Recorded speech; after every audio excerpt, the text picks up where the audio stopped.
Sétima questão. Sétima questão diz assim: na história da civilização romana, as guerras púnicas tiveram como principal causa a disputa pelo controle do mar Mediterrâneo entre Cartago e Roma, uma antiga colônia fundada pelos fenícios no norte da África. E aí, tá verdadeiro ou falso? Tá verdadeiro também, ó. Lembrou Roma? Lembrou nesse momento de expansão ainda, ó. Lembrou desse momento de expansão ainda na República? Vai lembrar de guerras púnicas. Guerras púnicas, lembra aqui, ó. É uma guerra travada entre Roma versus Cartago. Roma versus Cartago. No mar Mediterrâneo, gente, ó. Lembra lá que eu falei pra vocês? Ó Roma, ó Roma. Olha a Península Itálica, ó uma botinha, não é assim, né, que a gente viu? Aí tem, ó, Sicília, aí aqui tem o mar Mediterrâneo, ó, essa partezinha aqui é o norte da África, nós temos a região de Cartago, aqui era chamada Sicília, e aqui nessa partezinha mais central a gente encontra Roma. Roma vai dominar tanto para a parte norte quanto para a parte sul, ó, norte, sul. Só que Roma vai expandir. Roma vai expandir para fora da península. E essa expansão vai bater na Sicília. Só que Cartago dominava também essa região, assim como dominava o mar Mediterrâneo. Então a gente vai ter um choque de imperialismo entre Cartago versus Roma. Pelo mar Mediterrâneo e pela região da Sicília. Isso a gente chama de guerras púnicas. Está verdadeiro? Está verdadeiro, né? Pode marcar aí. Então, sétima já foi para o saco, vamos para a próxima, oitava, que diz assim. Agora já passando para a Idade Média, Antiguidade a gente já matou, vamos para a próxima, oitava questão, que diz assim. O período histórico da Idade Média vigorou entre os séculos 5 e 15, sobretudo no espaço europeu. A respeito desse período e de suas características, julgue o item que se segue. A prática que obrigava os servos a trabalharem alguns dias da semana no manso senhorial denominava-se talha. Tá o quê? Tá errado. Feudalismo já. Aqui a gente já entra, ó, Idade Média, né? Idade Média. A gente já entra em feudalismo, que é também um assunto até agora mais expressivo em relação à quantidade de questões que podem cair na tua avaliação. Então aí, ó, tu já lembra de feudalismo.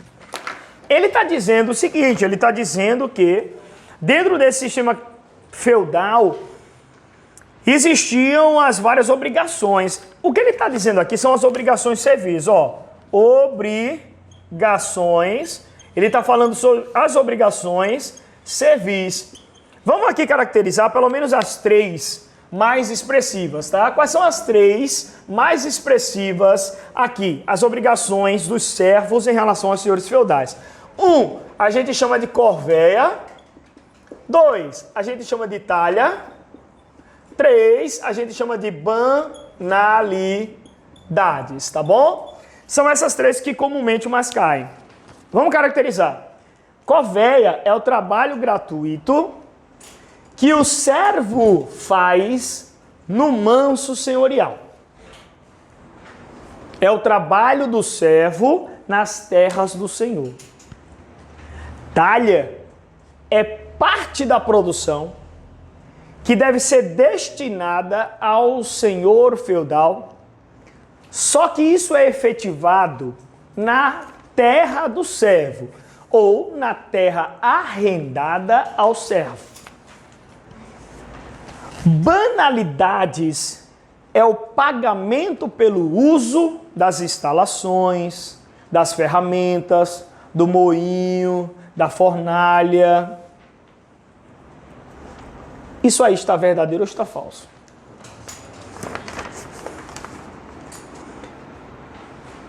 A prática que obrigava os servos a trabalharem alguns dias da semana no manso senhorial denominava-se talha? Denominava-se corvéia. Não talha. Talha é parte da produção. E geralmente era 3 ou 4 dias, viu? Hein? Olha, até o nosso cinematográfico ali, o cara que cuida, já tá ligado, não ia sobrar nada. Meu irmão, eu vou dizer pra você, falou um negócio muito massa. Não sobrava nada. Léo Rubman, ele escreveu A História da Riqueza do Homem. E Léo Rubman dizia, o servo ficava feliz quando caía uma migalha de pão preto da mesa do seu senhor.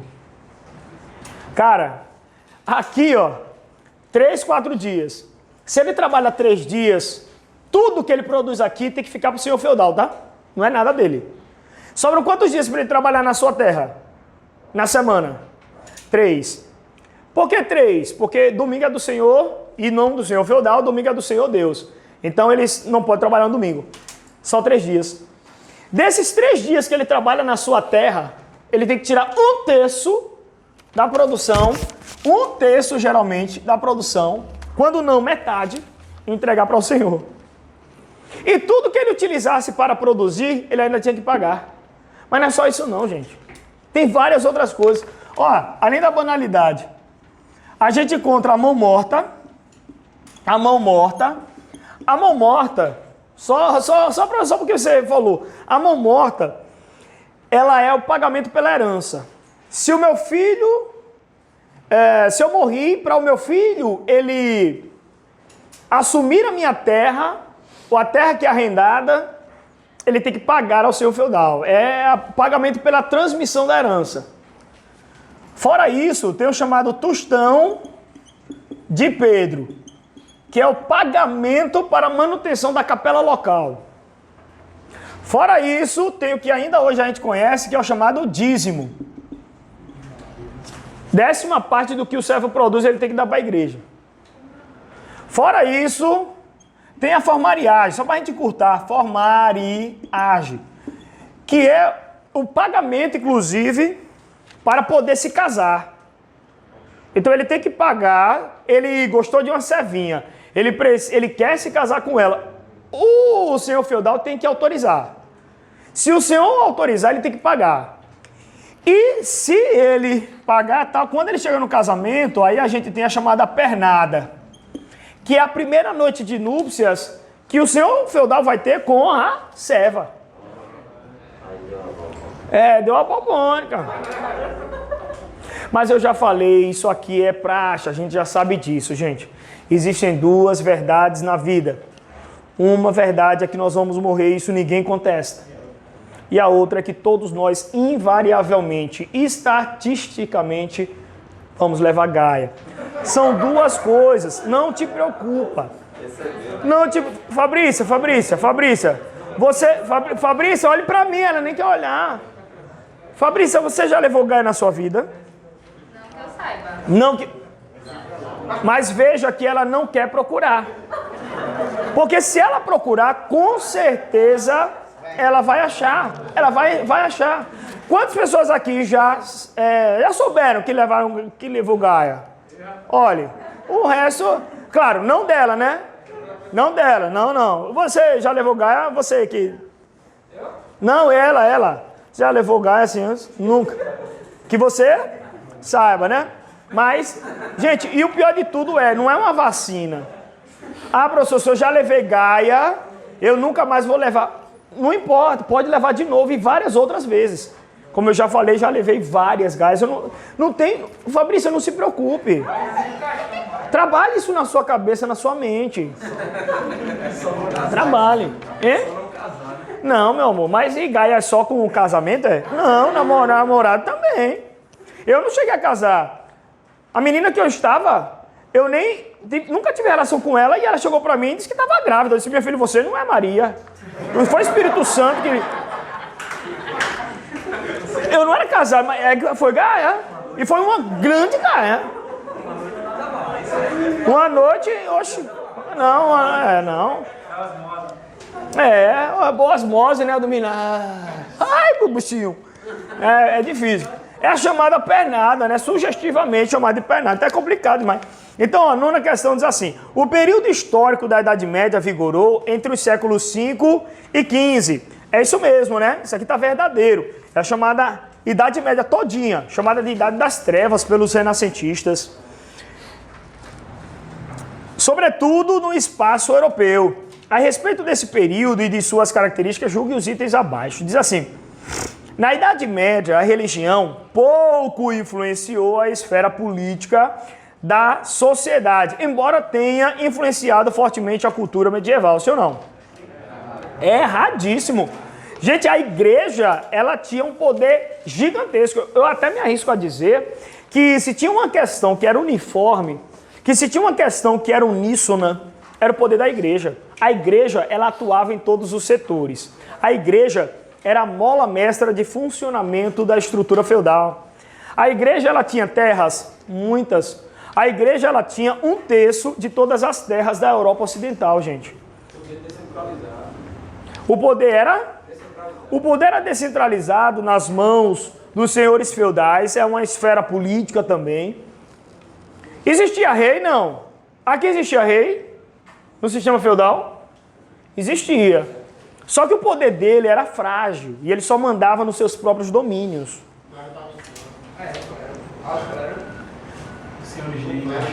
O clero, claro. Quando a gente fala dessa sociedade, meu querido, quando a gente fala dessa sociedade, ela é muito bacana a gente colocar. Aqui é para a gente responder as questões, já respondemos. Agora, quando a gente fala dessa sociedade do feudalismo, aí a gente fala dessa pirâmide, né, que você acabou de citar.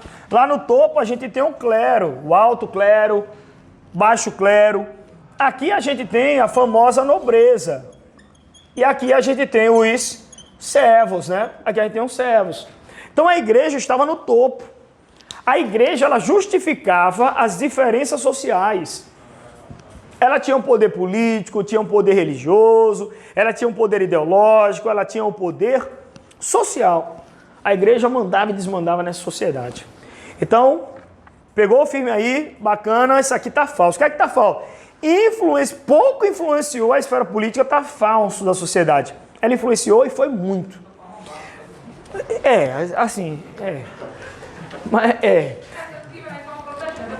Por isso que a gente vai ter a reforma protestante. Porque a igreja, nesse momento, ela vai se afastar das concepções originais de fraternidade, de caridade, de humildade.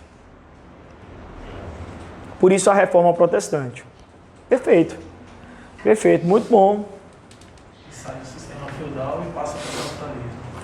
Que aí a gente vai ter esse momento de transição, né, com muitas mudanças em todos os âmbitos, político, econômico, social, cultural, ideológico, religioso também, reforma protestante. Vamos então para a próxima, diz assim, 10ª. O período histórico da Idade Média vigorou entre os séculos V e XV, sobretudo no espaço europeu.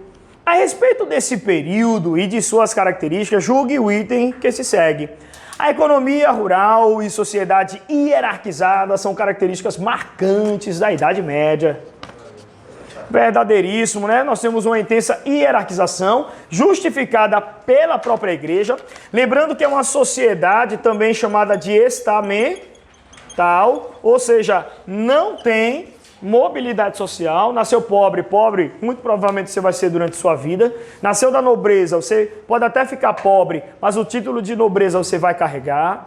Então a gente tem uma sociedade que ela não se transforma, não tem mudança verticalizada, tá? Subida ou descida de setores sociais. Professor, mas é aí que a gente vai ter a questão do baixo clero? A gente vai ter o baixo clero e o alto clero. Mesmo estando aí o baixo clero, ela não tem mobilidade? Não tem. Não tem. A gente tem aqui o alto clero, que geralmente são vindos dessa nobreza. E a gente tem o baixo clero, que seria uma alternativa, inclusive, para os servos. Mas ali a gente tem uma ralé clerical, tá? Uma ralé clerical. Então tem uma mudança substancial. Quando eu digo assim, eu estou falando de uma classe dominante, porque quando eu falo aqui da questão do clero, é uma questão mais que ilustrativa, né, na sociedade. Tem o clero, mas a gente sabe que é uma instituição efetiva, é uma instituição, não é uma pessoa. Porque assim, o baixo clero, eu entendi assim, que ele dava uma ideia de oportunidade, né? Não, dava uma ideia de oportunidade, mas é o que eu estou dizendo, isso aqui é uma instituição. Você tinha aqui, mas você ia ser da igreja, então você ia se ocupar das questões da igreja. Era uma alternativa, por exemplo, para esse grande sofrimento que o servo tinha aqui, de apenas fazer e exercer o seu trabalho penoso. Então ele tinha a sua alimentação, ele tinha isso, aquilo, outro, ia trabalhar com outras esferas que não pegando no pesado. Então é uma oportunidade, sim, é uma oportunidade, mas isso não significa uma ascendência, uma ascensão social de uma esfera para outra. Ele é do baixo clero. Essa economia rural era mercantilista? Não. É o contrário. Quando a gente fala assim de uma economia rural, a gente está falando de um ambiente que é altamente do campo. Mas quando a gente fala de uma economia mercantil, aí já é uma questão mais voltada, inclusive, para o comércio marítimo. Então é outra esfera, é exatamente o contrário. Tá? Beleza, vamos ali para outra. A 11ª, e agora a gente já entra na Idade Moderna, que diz assim: a história da cultura renascentista nos ilustra com clareza todo o processo de construção cultural do homem moderno e da sociedade contemporânea. Nele se manifestam já muito dinâmicos e predominantes os germes do individualismo, do racionalismo e da ambição ilimitada, típicos de comportamentos mais imperativos e representativos do nosso tempo. Sobre a cultura renascentista, e que se refere Nicolau Shevchenko, assinale C para as afirmações, né? Eita! C para as verdadeiras. Mas C para as verdadeiras, né? Seria um Bzinho para as verdadeiras, né? E E para as afirmações erradas. Diz assim: o Renascimento marcou a transição da mentalidade medieval para a mentalidade moderna. O Renascimento marcou a transição da mentalidade medieval para a mentalidade moderna. Isso aí tá verdadeiro ou tá falso, então? Tá verdadeiro, né? É um momento de transição que ele, inclusive, falou aqui, né? Para um mundo capitalista. É um mundo de grandes transformações. Ao traduzir novas concepções que tinha como referência o humanismo, enquanto base intelectual que provocava ou que procurava definir e afirmar um novo papel do homem no universo. Correto. Lembre que o mundo medieval era o que a gente chama de teocentrismo, né? Teocentrista. E agora visa colocar o homem no seu centro. E a isso a gente chama de antropocentrismo. É o antropocentrismo. O homem, ele é o centro do universo. Muito mais além disso, né? Com a sua racionalidade. Mas espera aí, eu seria leviano em dizer: o homem aqui, ele se torna um ser ateu? Jamais. Jamais. Ele, na verdade, só quer colocar o homem no patamar de explicação da sociedade. Que as coisas não sejam mais apenas explicadas pelo fatalismo. Aí, nesse momento, começaria a busca pelo conhecimento científico? Com certeza. É a partir daí que a gente vai ter uma cientificidade. É nesse momento que a gente vai ter até mesmo um renascimento científico. Olha, muito bom, muito bacana o que você falou, e a gente já coloca, para a gente detonar aqui, ó. Eu até tinha colocado para vocês, né? Vamos ver se vocês lembram. Coloquei para vocês, por exemplo, uma palavra que resume as principais características do Renascimento. Vocês lembram? Renascimento. Qual é o que resume? É a palavra carinho. É a palavra carinho, gente. É o que mais resume. Carinho por quê? O C é de quê? O C. Classicismo. Ou você pode até colocar o cientificismo também ali. Quando eu digo classicismo, eu me refiro a Grécia e Roma. O A é de quê? Antropocentrismo. O R é de racionalismo, razão, racionalismo. A explicação não é mais dada pela fé, mas é dada pela razão.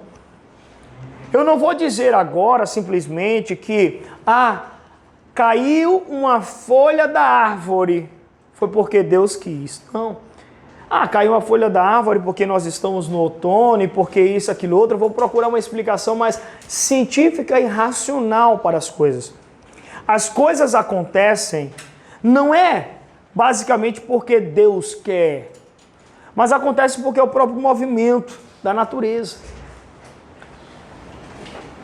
O I de quê? Individualismo. Gente, isso aqui vocês não podem esquecer não, tá? E é bacana, porque a gente tem a palavra carinho, fica mais na nossa cabeça. Individualismo porque é o mundo burguês, claro. Eu tenho aqui, o naturalismo. É o diálogo com a natureza. É o diálogo com a natureza.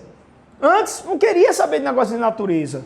Aqui é a essência do homem. Eu devo me mostrar nu, na essência. A natureza deve se mostrar, deve ser colocada nas obras de arte.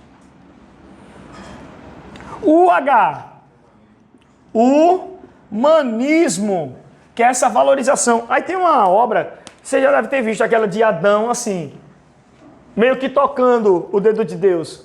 Mas não toca. Não toca porque existe uma sobrepujança de Deus sobre o homem. Deus criou o homem à sua imagem e semelhança. Mas se Deus criou o homem à sua imagem e semelhança, se Deus é um ser criador, o homem também o é.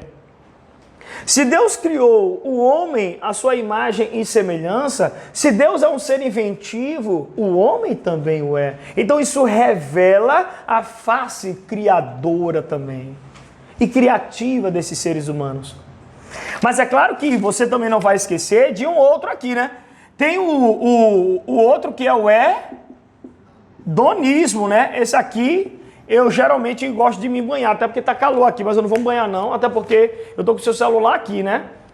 Aí se eu me banhar, vai pegar ruim, não vai? Mas é porque geralmente eu me banho, porque calor, hedonismo é isso, é você buscar o prazer das coisas mundanas. Olha que diferença, na Idade Média é você negar as coisas do mundo. Aqui, as coisas mundanas, você nega, é o chamado ascetismo. Negar as coisas do mundo. Hedonismo é você aproveitá-las. É o carpe diem. Aproveite o dia. Faça o que tiver que fazer. Se banhe, se mele.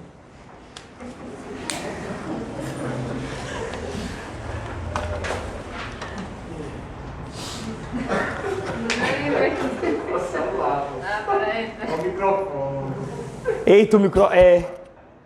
Assim então.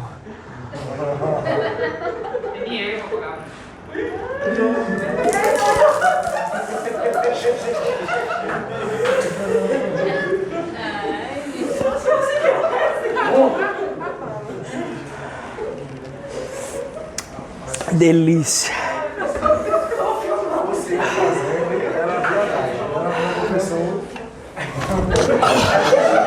Refrescou. Menino, eita meu Deus, o celular.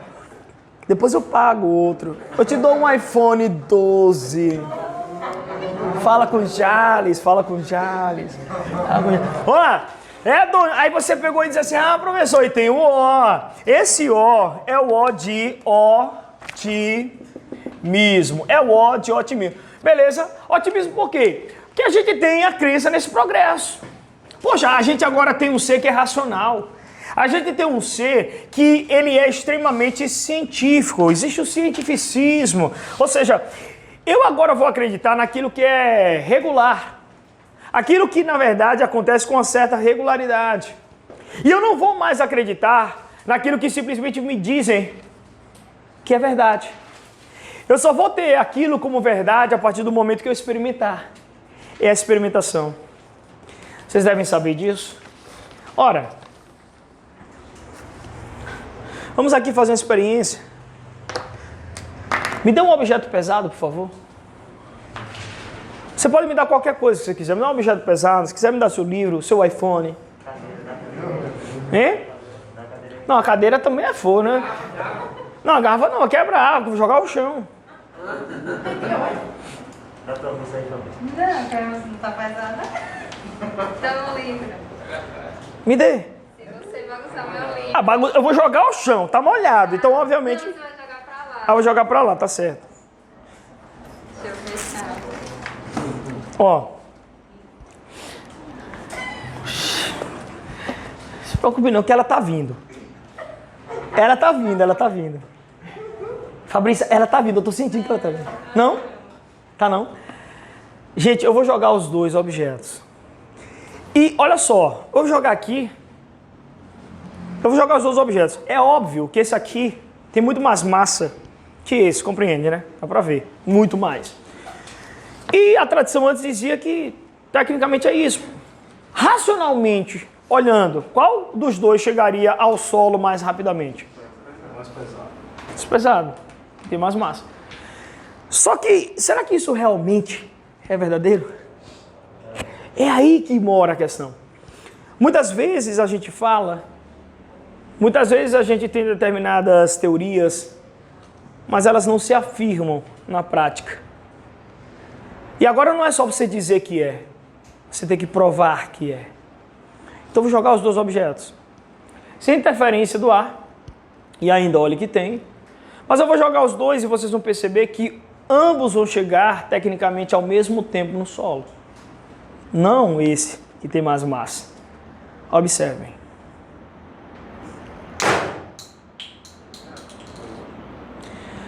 Perceberam? Então o que eu quero dizer é, agora eu preciso de uma reflexão. Eu não preciso e nem posso estar calcado naquilo que me dizem. Eu preciso estar calcado naquilo que é o fato em si e naquilo que eu experimento. Esse é o renascimento. É um prodigioso desabrochar de novas ideias. É um prodigioso desabrochar de novas formas de viver a vida. É o desabrochar cultural. É o tirar de você a imanência, a experiência.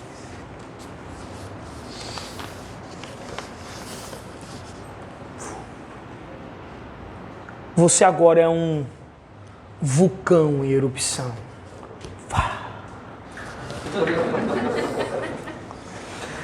Então, com isso, a gente tem a próxima, que diz assim, ó.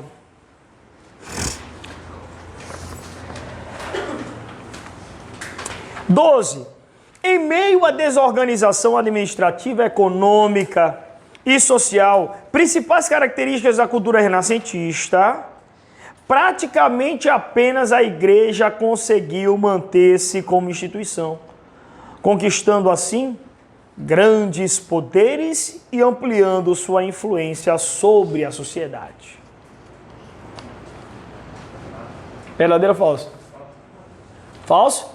Nós estamos falando de uma crítica, inclusive, à própria igreja. Então, obviamente, ela vai sofrer alguns abalos. O mundo ele não é ateu, mas a igreja vai sofrer algumas arranhaduras, sim. Portanto, inclusive, ela vai perder o seu caráter mais universal, né? Porque, como o cidadão ali muito bem falou, existe a questão da reforma protestante também, e que vai arranhar ainda mais esta questão da igreja católica e o que ela estava fazendo nesse momento, porque ela estava baseada naquela premissa básica que hoje a gente ainda costuma falar, né? Não faça o que eu faço, faça o que eu digo, né? Faça o que eu digo, não faça o que eu faço. 13. Ao formular princípios como humanismo, racionalismo e individualismo, o movimento renascentista estabeleceu as bases intelectuais do mundo moderno. Maravilhoso. 14, a gente versa aí sobre as grandes navegações. Com as grandes navegações, os europeus conquistaram inúmeros territórios ao redor do mundo, ampliaram suas atividades econômicas e estabeleceram contato com diferentes culturas.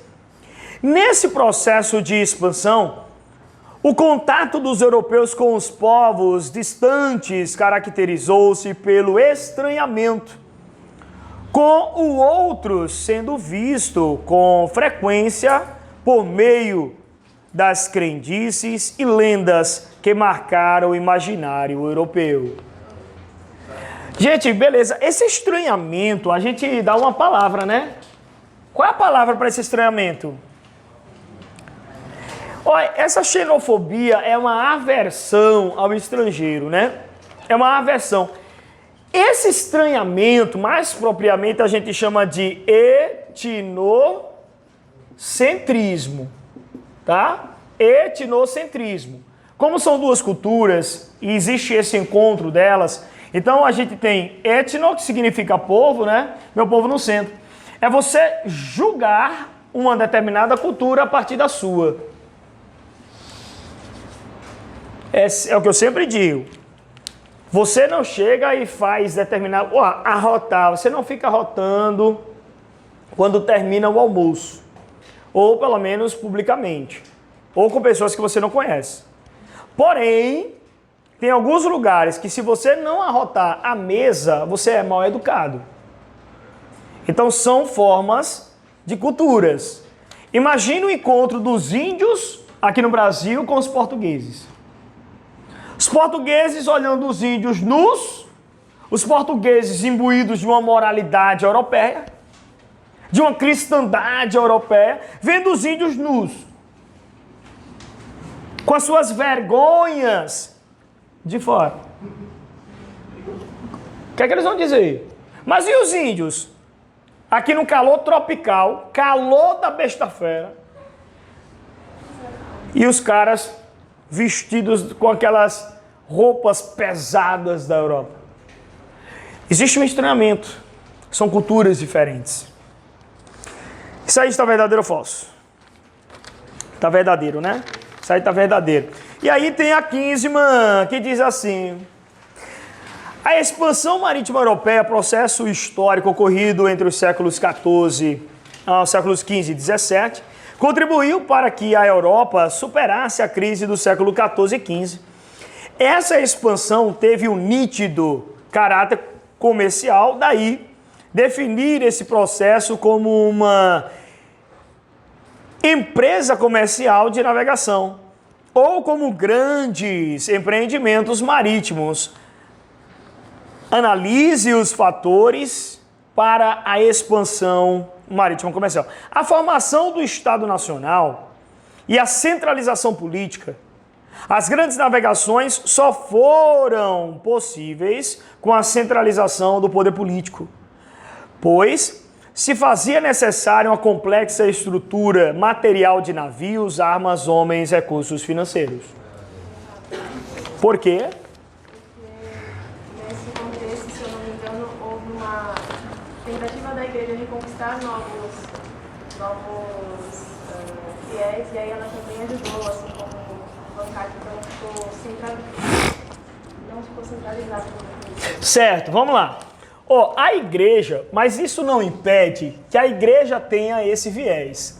Quando a gente fala dessa questão, porque ele está se referindo à questão da centralização política, tá? Certo? Ele está falando da questão da centralização política. Quando nós falamos aqui, por exemplo, sobre expansão, vou botar um esquema mental para vocês, tá? Expansão marítima. Quando a gente fala de expansão marítima, uma das questões importantes para essa situação como causa, causas básicas para isso. Vou puxar aqui. Causa number 1. Eles estavam interessados em superar a crise do século XIV e XV, que já está no texto, não vou botar. Mas vale destacar que eles estavam em busca das especiarias, valiam muito, a gente já sabe. Eles estavam a fim de metais preciosos, certo? E estavam também a fim de quebrar o monopólio de quem? Italiano no mar Mediterrâneo. As dívidas, né? As dívidas com os italianos. Não, porque assim, os italianos, eles tinham essa relação com a parte mais oriental. Os italianos pegavam os produtos mais baratos e vendiam muito mais caro na Europa. Por isso que os portugueses e os outros vão querer chegar às fontes para poder fazer a mesma coisa e serem intermediários como os italianos. Hã? É para também suprir também, né? Também.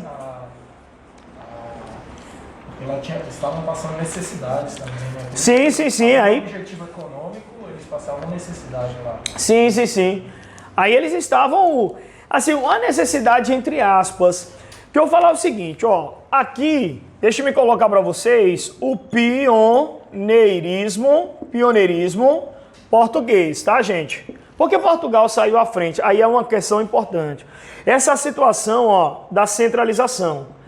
Essa centralização não impede, basicamente, que a igreja ela tem essa visão de também difundir.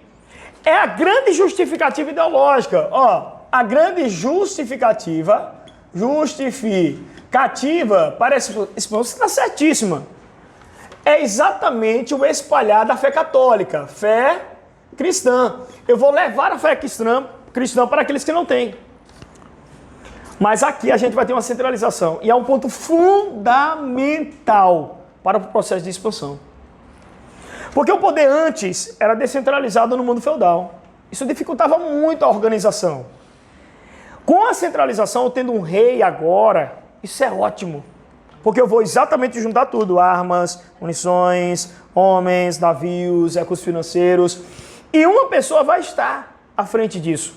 Claro, sempre com o apoio de uma classe também que era enriquecida, que era a burguesia. Então eu tenho aqui a centralização, eu tenho a aliança rei-burguesia, tá? Aliança rei-burguesia, porque o rei ele coordena e a burguesia patrocina. Vou dizer outro, ó, desenvolvimento tecnológico, tecnologia, bússola, tecnologia, bússola, astrolábio, sextante. Eu ouvi aí, ó, a escola de Sagres, né? A escola de Sagres. A escola de Sagres reunia os principais estudiosos náuticos aqui. Bacana, gente. Navegadores, cartógrafos, aqueles que liam os mapas, construtores de barcos. Outra aqui, ó, ausência de guerra, ausência de guerra. Portugal gozava de uma paz interna. Isso é ótimo, porque isso é um empreendimento caro. Se Portugal estava em guerra, não tem como ele pegar e expandir. Só que ele não estava em guerra. Então ele expande. E a questão de que também? Localização. Localização geográfica. Também foi um ponto. Está na costa do Atlântico. Então é um ponto de partida. Mas eu também destaco para vocês, ó, o chamado Tratado de Tordesilhas, 1494. Tratado arbitrário. É um tratado que vai ser estabelecido entre Portugal e Espanha. Portugal mais Espanha. Para dividir as terras. Divisão do Novo Mundo. E quando eu falo divisão do Novo Mundo, eu me lembro o que é? América. Eu me refiro a América. As capitanias hereditárias, elas não vêm aqui no Brasil, mas é um contexto já de administração, efetivamente. E essa justificativa da fé cristã seria os jesuítas? Sim, a gente vai ter os jesuítas, né, vindo para cá, com esse tal. Um pouquinho depois, não no período pré-colonial, mas no período colonial, vai vir Manuel da Nóbrega, né, o próprio bispo Sardinha, né, que aí ele foi imputado aquela questão de, os Caetés devoraram o bispo Sardinha. Conversa para boi dormir, né? Isso aí, na verdade... Essa questão da centralização seria no início da expansão marítima, né? Porque depois eles vão entrar em conflito em relação às terras. Seriam os portugueses, os espanhóis e os holandeses também, né? Claro, com certeza. Até porque é o seguinte, ó. Aí outro ponto bacana que você falou, porque a gente tem o Tratado de Tordesilhas. Isso aqui era uma divisão de terras entre Portugal e Espanha. A gente vai ter as chamadas expansões tardias. E aqui a gente encontra quem nessas expansões tardias? França, Inglaterra, a própria Holanda. Então, é simples, isso aqui caiu numa questão da Unicamp. Letra A. Estava lá o texto de Francisco I, que era rei da França, e ele estava contestando o Tratado de Tordesilhas. Ele dizia, eu queria saber onde é que está o testamento de Adão, dizendo que essas terras pertencem a Portugal e a Espanha. Claro que não tem. Então ele estava de forma irônica. E na letra B, aí ele pedia para você dizer o que era o Tratado de Tordesilhas. É a divisão de terras entre Portugal e Espanha. O ponto referencial é a Ilha de Cabo Verde, né? Ali Cabo Verde. 370 léguas a oeste pertence à Espanha, a leste pertence a Portugal. Isso é o Tratado de Tordesilhas. E na letra B estava perguntando por que Francisco I estava contestando. Porque ele ficou de fora. Ele ficou excluído. Porque ele é de uma expansão tardia, veio depois. A divisão já tinha sido efetivada e ele não aceitava isso, por isso várias invasões aqui no Brasil. Por isso que Portugal tinha até medo, né, de perder algumas regiões para a França, né? Sim, e aí é que está um dos grandes pontos, porque durante os 30 primeiros anos aqui no Brasil, você sabe que a gente tem um período chamado pré-colonial brasileiro. 1500 a 1530, Portugal não efetivou a colonização, mas vai efetivar, exatamente por causa do perigo e o medo de perder as terras para esses invasores. Diga lá. Até agora, afirmar que quando o português chegar no Brasil, já existiam essas invasões. Francês, inglês e holandês. Antes de ele chegar aqui? Antes de chegar o português aqui, já existia uma invasão, cara. Não. Tipo assim, esse território já era conhecido, no caso. Sim, mas conhecido assim, ilustrativamente, né? Existiam alguns relatos de, por exemplo, fenícios, de vikings, da existência de terras aqui nessa parte mais a oeste, tá? Mas franceses não, até porque os portugueses foram os primeiros a desbravar essa parte do Atlântico. Então não pode ter sido os franceses. Depois que os portugueses encontraram essa nova rota para chegar lá às Índias, aí sim, a gente vai ter os franceses aqui fazendo, inclusive, comércio com os próprios índios. E aí muitos atritos com os portugueses. Aí vai começar as capitanias, no caso, né? As capitanias, a gente vai ter aí o primeiro processo de centralização ou o primeiro processo de administração aqui no Brasil. A centralização vai vir com os chamados governos gerais. As capitanias vêm para tentar fazer o processo de povoamento e de colonização. Professor, é verdade também que os mandatários, quando mandados para cá, imprimiram as capitanias hereditárias, vieram com intenção também de tomar conta para poder evitar essas invasões, possíveis invasões. Tudo isso, a colonização é um dos pontos para isso, para evitar perder a posse das terras para os invasores. A colonização é um propósito exatamente disso. Atrai o mercado investidor também. Além disso, a gente tem a própria questão dos metais preciosos, porque lá na parte da América espanhola foi encontrado ouro. Então, suscita aí o desejo e a esperança de novo de se encontrar metais preciosos aqui no Brasil. Então, eles vão colonizar efetivamente. Mas, de modo geral, no caso, inicia sendo centralizado por Portugal. E mesmo ter esses conflitos depois, Portugal ainda consegue manter o monopólio em relação aos outros povos que vieram colonizar aqui? Consegue, né? Consegue. Esporadicamente a gente vai ter os franceses, eles vão vir e vão montar, por exemplo, a chamada França Antártica aqui, tá? A gente vai ter a França Antártica, 1555, onde eles vão montar, inclusive, uma colônia francesa lá no Rio de Janeiro. Depois eles vão ser expulsos, mas eles vão estar lá. E os holandeses também, eles vieram aqui para o Brasil e dominaram a parte, inicialmente, ali em Pernambuco, né? Eles tentaram invadir logo no começo Salvador, Bahia, mas não foram exitosos, foram expulsos.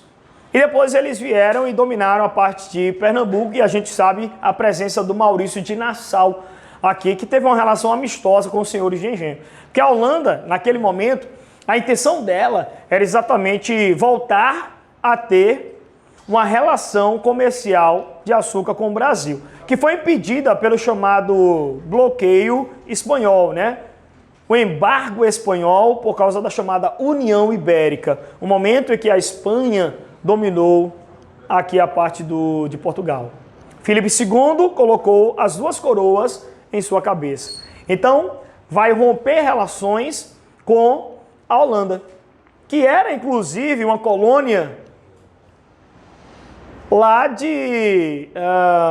era colônia lá dos espanhóis. Como eles atingiram a independência, então uma forma dos espanhóis punirem a Holanda foi proibindo o comércio de açúcar com o Brasil, que rendia 80% da lucratividade aqui desse comércio do açúcar. Não, 100%, aí também 100% não dá, né? Aí 100% os senhores de engenho ficar com nada, aí também não valia a pena. Porque eles não conheciam, né, o açúcar. Então, aí depois quando eles foram expulsos, aí eles vão produzir açúcar nas Antilhas, que é um açúcar mais barato e de melhor qualidade. E aí quebra a economia açucareira do Brasil, com a expulsão dos holandeses daqui, né? Beleza, ai, velho, que bom que vocês estão falando, eu gosto assim, bacana, delícia, delicinha, ó. E aí, ó, pra gente finalizar, menino, passou, eita, passou.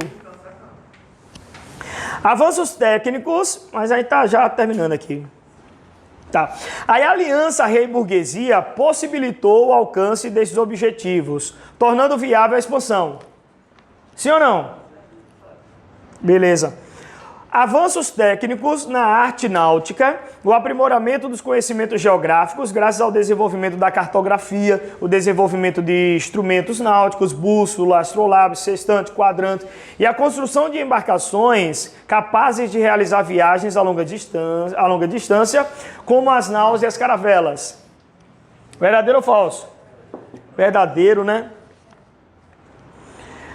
Interesses econômicos. A necessidade de ampliar a produção de alimentos em virtude da retomada do crescimento demográfico, a necessidade de metais preciosos para cumprir a escassez de moedas, romper o monopólio exercido pelas cidades italianas no Mediterrâneo, que contribuía para o encarecimento das mercadorias vindas do Oriente, tomada de Constantinopla pelos turcos otomanos, encarecendo ainda mais os produtos do Oriente.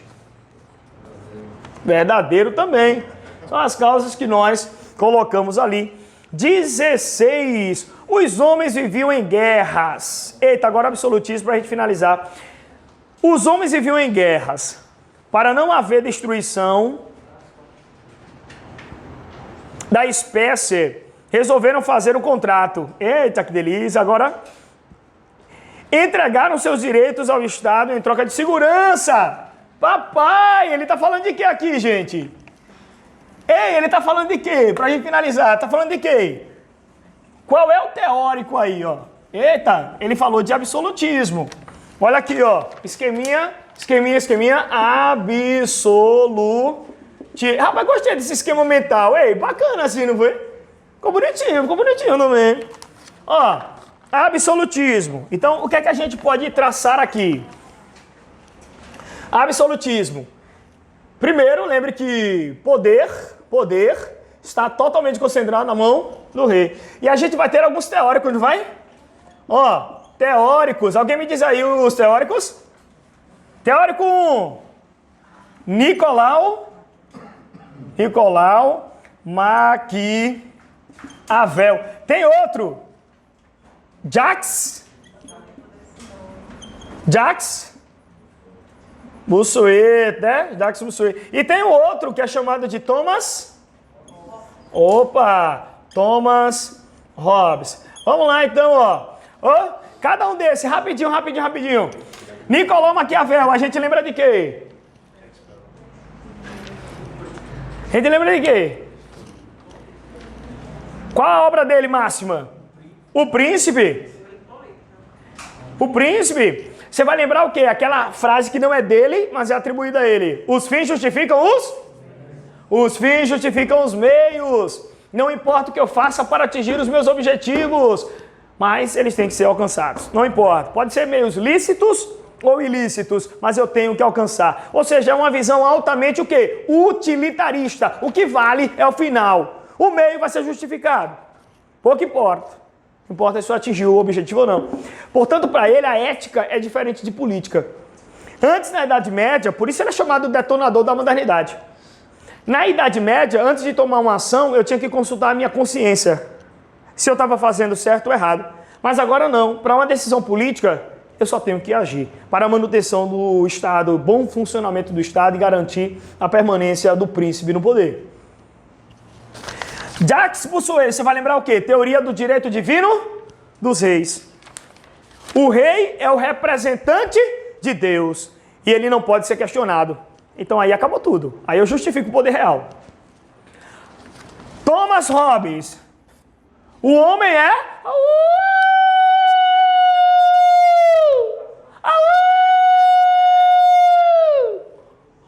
O homem é o lobo do próprio homem. O homem vive em estado constante de guerra. Dele contra ele mesmo. É uma guerra de todos contra todos. E aí ele propõe um contrato social. E o contrato social está exatamente aqui. Dizendo que existe um indivíduo que entrega os seus direitos e liberdades para o Estado para ter do Estado a segurança e a proteção. Porque senão é a extinção humana. Se nós tivéssemos que agir com os nossos impulsos e paixões e com o calor da emoção com as nossas próprias mãos. Isso aí está falso, porque não é Jacques Bossuet.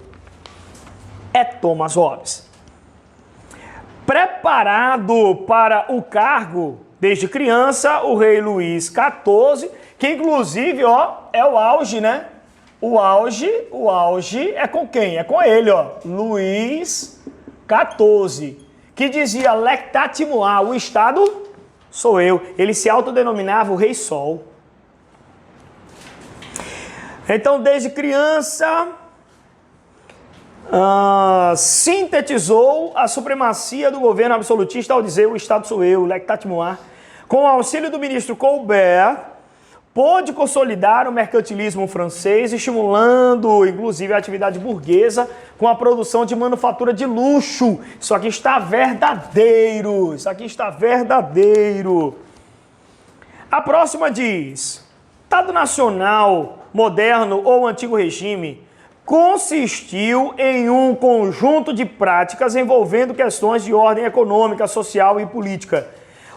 A partir do século XVI, a Europa Ocidental sofreu diversas transformações que promoveram o crescimento das cidades, das atividades comerciais e da ciência. E aí?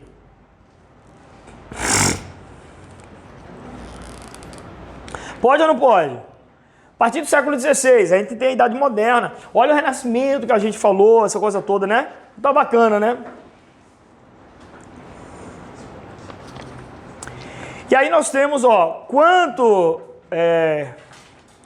quando se fala em Estado Nacional na época moderna, pensa-se no absolutismo, que retratava um regime político no qual o monarca concentrava poderes em suas mãos. Isso aqui já está verdadeiro, é absolutismo, né? Todos os poderes emanam do rei. É como se fosse uma força centrípeta e uma força centrífuga ao mesmo tempo. Tudo sai dele, tudo emana dele e tudo converge para ele. Tudo é ele. Ele é a figura central. Por isso ele diz, o Estado sou eu. E aí diz o próximo, refletia um precário equilíbrio de classes entre burguesia e nobreza.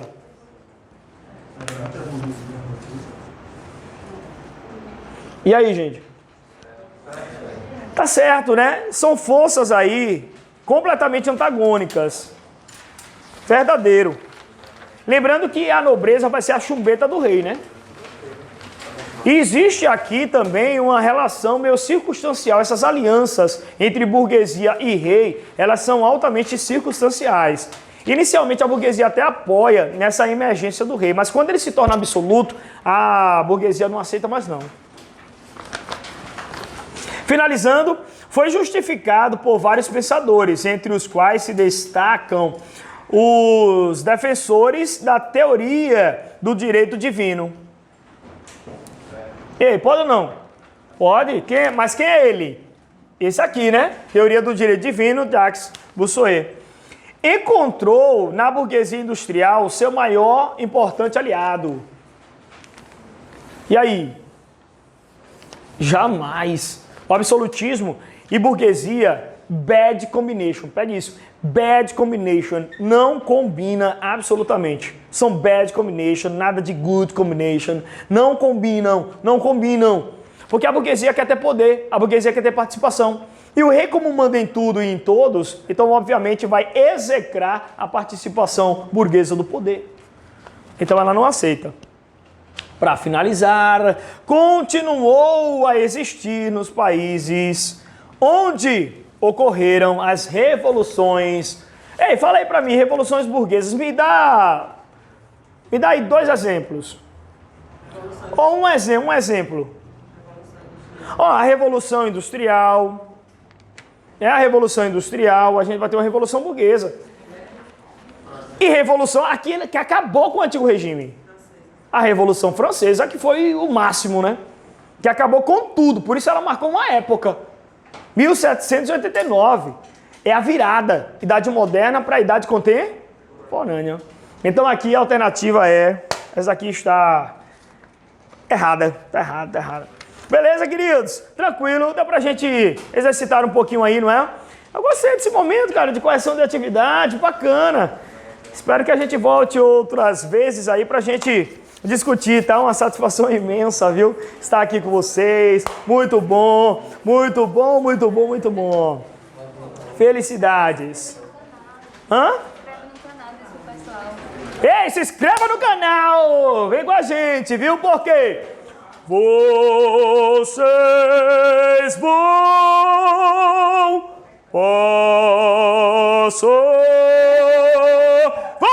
Vão! A gente tá falando aqui, ferinha. Eita, galera da PM, PhD Curso, eu, você e toda essa galera aqui, irmão. Ó, melhor preparação, melhores professores, melhor material, melhor tudo, até o emocional, olha. Se você chora, aqui você vai enxugar as suas lágrimas. Quer sorrir? Venha pra cá, PhD Curso, um curso completo pra você. Vem.